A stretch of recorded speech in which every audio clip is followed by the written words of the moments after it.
News Radio KMAN in focus continues. Dave Lewis in for Brady Bowman this morning. Brady will return Monday here on the program as we move into our second subject of the day, and we're going to be talking about one of my favorite subjects, food, but it doesn't necessarily apply to me because I don't quite qualify yet. We're going to be talking about nutrition, meals, and delivery of meals. We have two guests in the program today. We have Margaret Abbot and Ken Johnson, and Margaret, you kind of head up this program, and I understand you're housed at the Riley County Senior Service Center. Can you give me a little background on everything that you do there? Well, what we do is we deliver meals to an average of 75 customers, homebound seniors, every day. We have approximately 63 drivers, and we have 13 routes, so you figure that's 65 people a week that deliver meals, plus their helpers, which you're talking about over 100 people involved. That's a lot of coordination, isn't it? Yes, it is. Oh, my. We also have about 20 to last-minute subs that we can call. Somebody comes in with flat tire, car won't start, any major problem, then we have to call somebody to come in and do it. I've had them come in as little as 10 minutes after I've called them. Now, 75, is that fairly consistent over the years, the number of meals that you deliver on a regular basis? Yeah, I think that is a fairly consistent number. It varies somewhat according to whether they're in the hospital in rehab or something. We put them on hold until they come back out of the hospital. So that's our number may drop, and some days our numbers get way up to 80 or more. So it does vary somewhat every day. Now, you call the entity Friendship Meals. Right. And there's a lot of folks involved in this. I understand you're actually under the guidance of the Flint Hills Area Agency on the Aging. Right. And but you office at the Riley County Senior Center. Right. I have a small office in there, and that's where everybody comes to where I do all my work, actually, from there. And I do all the coordination of the drivers. I do all the coordination of the servers that serve there. We have approximately 40 or more that eat in the senior center also. And we have servers that set up the tables, serve the meals, clean up. And then we also have what we call our cooler guys, which are the ones who put the meals in the coolers that the drivers pick up about 10:30 in the morning. So the cooler guys are just about, putting things to where it keeps cold, and not just because they're cool about the work they do. Well, they're cool about their work. They're cool about the work. All right. Well, you brought a friend along with you. This is Ken Johnson. And Ken, I understand you do some driving for this program. How long have you been doing this? Well, I'm a member of the KMAN Kiwanis Club, and our club has took this project on 22 years ago. And there are three of us who I've been doing this 19 years. 19, and my wife, Nina, goes along with me. Usually, we've been doing it together for about 19 years. And Carol Hackbart was a member of our club who originally came down to the senior center and actually arranged for us to deliver meals. And like I say, he's been doing it 22 years. And then Norm Simmons with our club has also been doing this from pretty much from the beginning. He and his wife, Rosie. So it's been a long-term project for us. Ken, I bet you've developed a lot of friendships over the years through this. I have, and I really do enjoy just getting to see these people every week, Did you, how did you get, the Kiwanis Club is running this, or is in charge of this effort. How did the Kiwanis get involved with that? Well, we have one of our committees is Community Service Committee, and Carol Hagbart was a member of that committee, and we were asked, well, what would we want to take on in the way of another service project, and it was suggested we consider that. So Carol went down to, he and a lady, I was trying to think of it, but it was vice president of the club at the time, and they went down together and they agreed to do it. Well, that's a great service project. It has been. It has been. Do you have other organizations, Margaret, that participate that help out providing drivers? Yes, we do. Via Christie's one of them. What we call the Mod Squad, which is Men of Distinction. Men of distinction. Yes. How do you have to qualify to be a man of distinction? Well, I'm not real sure since don't qualify anyway. Oh, gotcha. But no, it's a club that got started, and I'm sure that if I could find out more information for anybody who would be interested in joining their group. We also have several other smaller groups. The pilot clubs, we have 2 different pilot clubs, which are another group where they've gotten together and have taken on the project. We have, they pick up the meals at 10:30 in the morning. Okay. So everybody here gets their meal somewhere roughly between 11 and 12 o'clock. Sometimes it's a little later, some not too often. But usually, sometimes it's even earlier than 11 o'clock. We also have to do an assessment on everybody that's in the program. So if anybody wants to join us, we have to do what we call an in-house assessment because they have to be homebound. And we have to determine that they are indeed homebound. And homebound doesn't mean you don't go to the doctor's office or you don't go to the grocery store. It just means you don't go gallivanting around. Gotcha. We do the assessments once a year, and some of the people have been on it for a long time. We have them call in to us about 9 o'clock in the morning to let us know if they do not want a meal, because otherwise the meals have to be brought back to the center and basically wasted. So we are pretty strict on making sure they call in and let us know that they're not going to be home. In your opening comments, I believe you said you had 63 some drivers Right. that are involved. Is that an adequate number for you?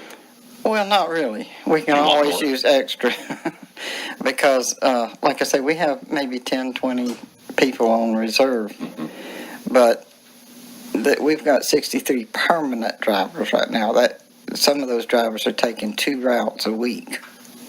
So because it takes 65 drivers at the minimum to deliver all 13 meals every week. And we deliver between Monday and Friday. And we do have frozen meals on the weekends for the ones that request frozen meals. They're usually delivered on Fridays. Now, we also have to stay within the Manhattan proper area. We don't deliver outside the city limits. I was about to ask that. But we do give frozen meals for those who want to pick them up. So, and that would be available for people that are living outside the city of Manhattan. Right. Is that what you're saying? You're right. If they want to come pick them up on a Monday, say anywhere from 5, 7 meals or something for the week, they're usually frozen meals, but they're the same meals that we fix every day. It's just we don't have a choice of variety. Ken, when you arrive at 10:30 to pick up the meals, what is your delivery schedule like? How many meals do you deliver on a daily basis, and how much travel is involved? The number of people you see. Well, I'd pick up the meal at about 10:30, and we load that into the car, and we drive down 4th Street to Colorado Plaza, and I'd say it's probably not more than maybe a 5-minute drive, and we're delivering meals to, what is it, Margaret, Colorado, around 10 or 12 now? Yeah, we're up to 12. 12. And, at one time our club actually did both Colorado and Carlson plazas. And so, that's what we do. Usually it takes about a half an hour, actually delivery about a half an hour. Okay. And that's just to one of those facilities. Yes. Okay. How many other deliveries might you make? Well, actually, and right now, the Kiwanis Club is just doing Colorado every I see. week, every Wednesday. Okay. And Margaret, when someone else is homebound, one of your non-Kiwanian drivers, how many deliveries do they do? More than one delivery in a day? Oh, yes. We have we have a couple of our routes that only have two people on them, but we have some that are in the hospital right now. So technically, I guess it's about 5 on each route, but 3 of them are in rehab at the moment. But some of them anywhere up until 12. Usually average, I would say, would be about 6, 7 meals per. That means they've scattered. They have to drive different routes. Some of them are over on Seth Child, right off of Seth Child. Some of them on Anderson. Some of them off of Kimball. So, and then we have the senior center up on the top of the mountain. You got a big map in your office? Yes, a huge map. I bet you do. Let's take a break. And when we come back, we're going to be talking more about friendship meals. Nutrition coordinator Margaret Abbott is here. And Ken Johnson, who is one of the drivers for friendship meals. It's very enlightening. Learning a lot today on KMAN's In Focus. We'll be back in just a couple of moments. From 8 a.m. to 11 a.m. here on News Radio KMAN.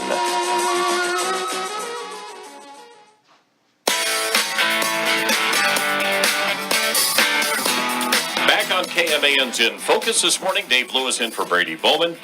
And today we're talking about Friendship Meals, a program through the North Central Flint Hills Area Agency on the Aging and housed at the Riley County Senior Service Center. Margaret Abbott is joining us along with one of the, are you the longest running driver, Ken, in the program? No, Carol Hackbart. She's still doing it. 22 years ago, still doing it. And I'm sorry.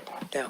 Okay. And I've been doing it 19 years, and Norm Simmons of our club has been probably about the same amount of time. Goodness. Margaret, let's talk a little bit about the content of these meals that you're delivering. And obviously, there's nutritional guidelines that you have to adhere to. Absolutely.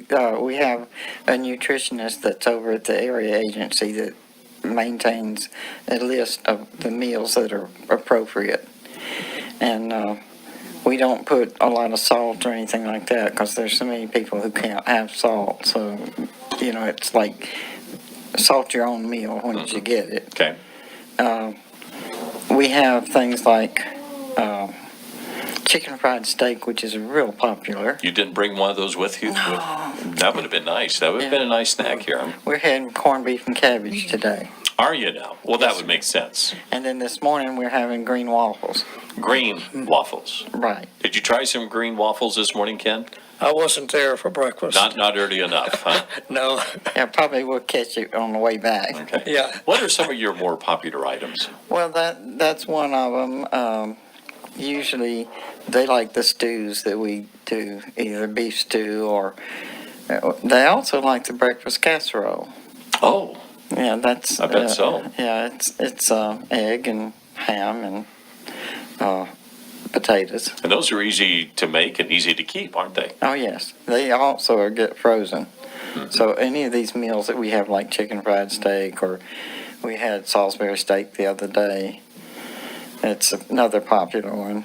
We have a lot of off and on fish. We have fish on Fridays right now. Mm-hmm.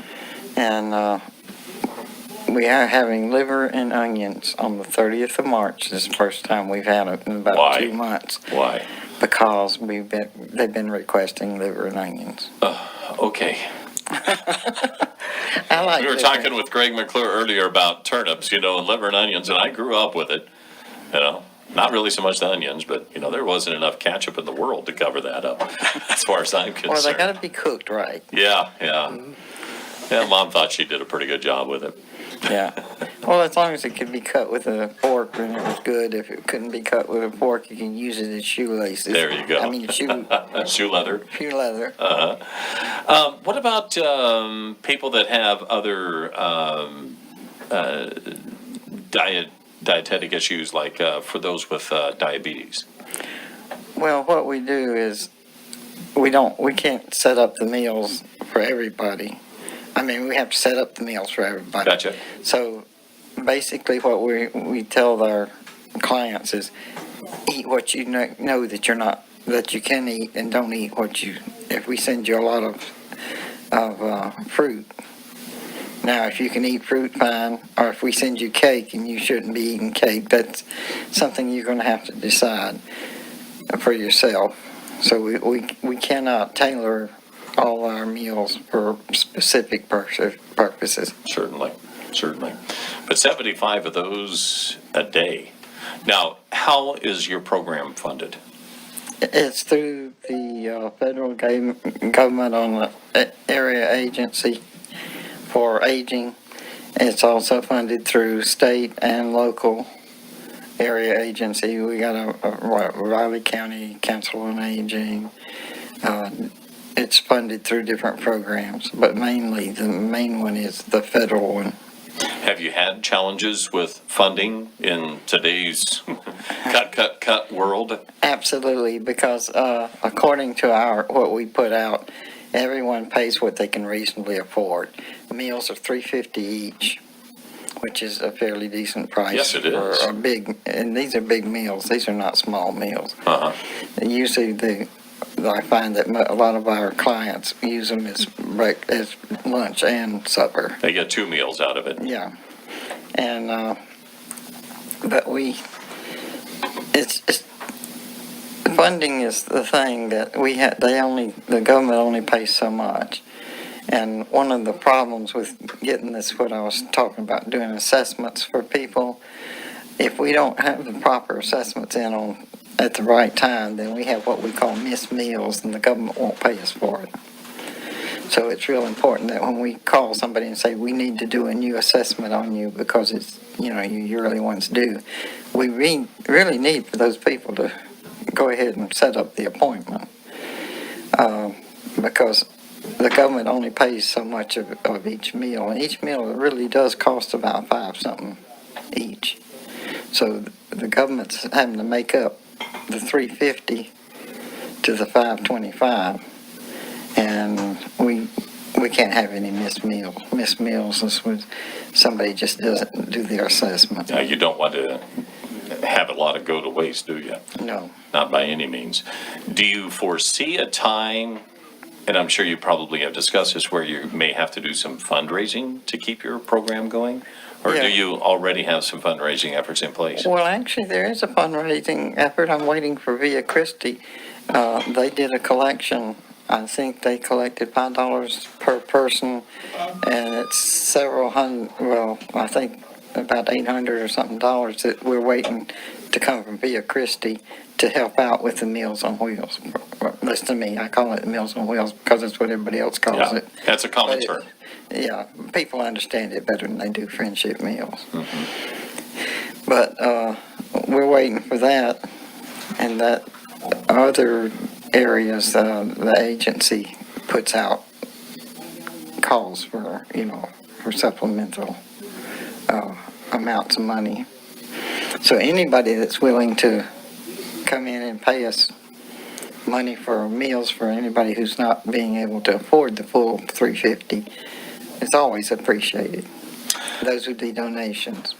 We were talking before, or during the commercial break, about some challenges that you have had, where you run into some concerns with people who are receiving the meals. Yes, if we find that there's somebody who maybe hasn't eaten their meal in a couple of days, like some of our meals are actually delivered inside the building, inside the house, and it'll say, please leave it on the table. If we go in there, if the driver goes in there and sees that there's 2 or 3 meals sitting on that table, then we know something's wrong.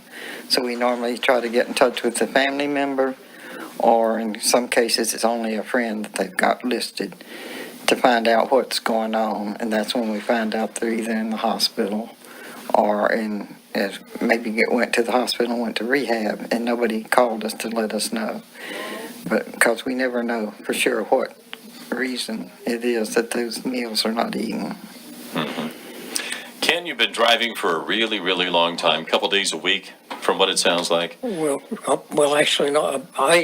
We do it every week, but the three of us usually break it up 1 or 2 days a week. Okay. How rewarding is this for you?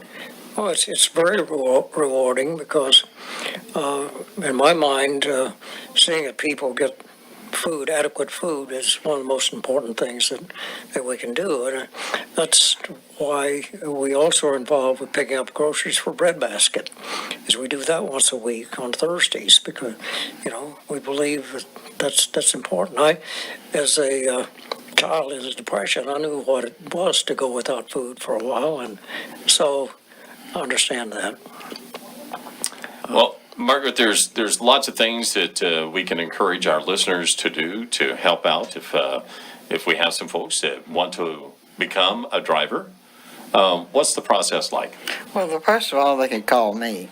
I'm always at that telephone, and my number is 785-587-2462. Okay.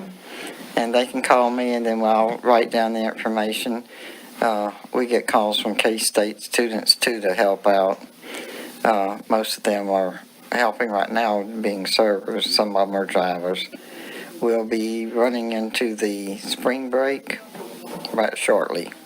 And the ones that are getting out from the semester, we're going to be running into a shortage of drivers. Yeah. So all they have to do is call me, and I'll follow it from there. Well, I know a grateful community. A lot of folks appreciate the work that you do. And Ken, thanks for coming in. And you and the Kiwanis Club, you're more than just about pancakes, aren't you, at the Kiwanis Club? That's true. Mm-hmm. Our main emphasis is children and youth, but we manage to do a few other things too. Well, good for you. Margaret Abbot, thanks for joining us today. Well, you're welcome. I hope we got a lot of information out there for our listeners to hopefully get some few folks to help you out as well. Yep. Appreciate the work you do on behalf of our community. Friendship Meals through the North Central Kansas Area Agency on the Aging, and you can find out more about them. Once again, that number is 785-587-2462. And you can also probably stop by the Riley County Senior Service Center Anytime. and find out more. Anytime. Have a good weekend. You can put your little green shamrock back on your head now. She's all dressed, ready for St. Patrick's Day, and Ken's going to take tomorrow off and plant some potatoes. Yep. I'm Dave Lewis, News Radio KMAN. That's In Focus. KS State Bank wants to be your bank.